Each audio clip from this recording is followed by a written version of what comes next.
Esther saves her people. A story of courage and faith. A long time ago, in a grand kingdom called Persia, there lived a mighty king named Xerxes.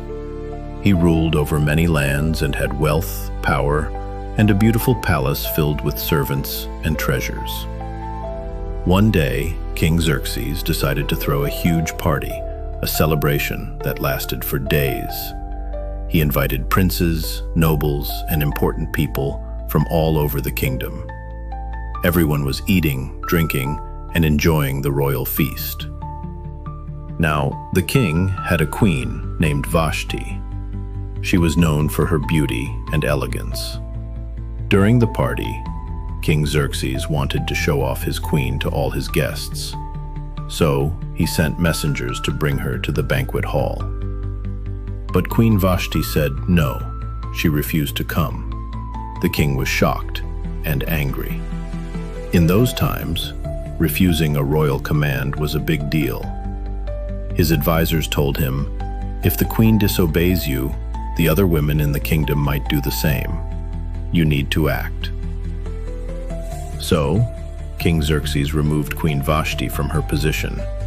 She was no longer queen, and just like that, the throne was empty. That's when the king ordered a search for a new queen. Beautiful young women from across the land were brought to the palace. Among them was a kind, gentle young woman named Esther. Esther was Jewish, though no one in the palace knew. She had been raised by her cousin Mordecai, who loved her like a daughter. They followed God and lived quietly, even though the Jews were often treated unfairly. When the time came to meet the king, he was immediately drawn to Esther. She didn't try to impress with riches or pride. She was humble, wise, and full of grace. And so, the king chose Esther to be the new queen of Persia. But Esther kept her identity as a Jew a secret, just as Mordecai had advised her. She didn't know it yet, but God was placing her exactly where she needed to be, for such a time as this. Life in the palace was full of luxury, but danger was quietly brewing. The king had an advisor named Haman, a proud and powerful man who wanted everyone to bow to him. But Mordecai refused. He would only bow to God. That made Haman furious. He didn't just want to punish Mordecai. He wanted to destroy all the Jewish people. So, Haman came up with a wicked plan. He tricked the king into signing a law. On a certain day, all the Jews in the land would be attacked. It was awful. When Mordecai heard about it, he was heartbroken. He tore his clothes and wept. Then he sent a message to Esther. You must speak to the king and save our people. But Esther was scared. You see, in those days you couldn't just walk into the king's throne room without. She prayed. Then she made a brave decision. Tell everyone to fast and pray for me. I will go to the king, and if I perish, I perish. 3 days later, Esther dressed in her royal robes and walked slowly toward the king's throne.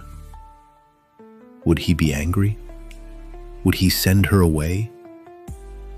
But to her great relief, the king smiled and held out his golden scepter. She was safe. What is it, Queen Esther? He asked. Even up to half the kingdom. It's yours. Esther didn't ask for anything big right away. Instead, she invited the king and Haman to a special dinner. At the dinner, the king again asked, "What is your request?" Esther replied softly, "Please, come to another dinner tomorrow. Then I'll tell you." Haman, full of pride, bragged to his family, but he still hated Mordecai. That night, he even built a tall gallows to hang him on. But here's where the story takes a twist. That same night, the king couldn't sleep. He had a servant read to him from the royal records. And guess what he discovered? A while ago, Mordecai had saved his life, and he had never been rewarded. So the next day, just as Haman came in to ask about hanging Mordecai, the king asked him, "What should be done for the man the king wants to honor?" Haman, thinking the king meant him, gave a grand suggestion: fancy robes, a royal parade, the works. The king smiled and said, "Great idea. Go do that for Mordecai." Haman's face dropped. He had to honor the very man he hated. That evening, at the second dinner, the king asked again, "Queen Esther, what is your request?" And finally, Esther spoke. "My king, please, spare my life and the lives of my people. Someone has planned to destroy us." The king was shocked. Who would do such a thing? Esther looked at Haman. This wicked man, Haman. The king was furious. He stormed out in anger. When he returned, he saw Haman begging for his life, but it was too late. Haman was taken away and punished on the very gallows he built for Mordecai. The king then made a new law to protect the Jews. On the day they were supposed to be attacked, they were saved instead. It was a great victory. Esther had risked everything, and her courage changed history.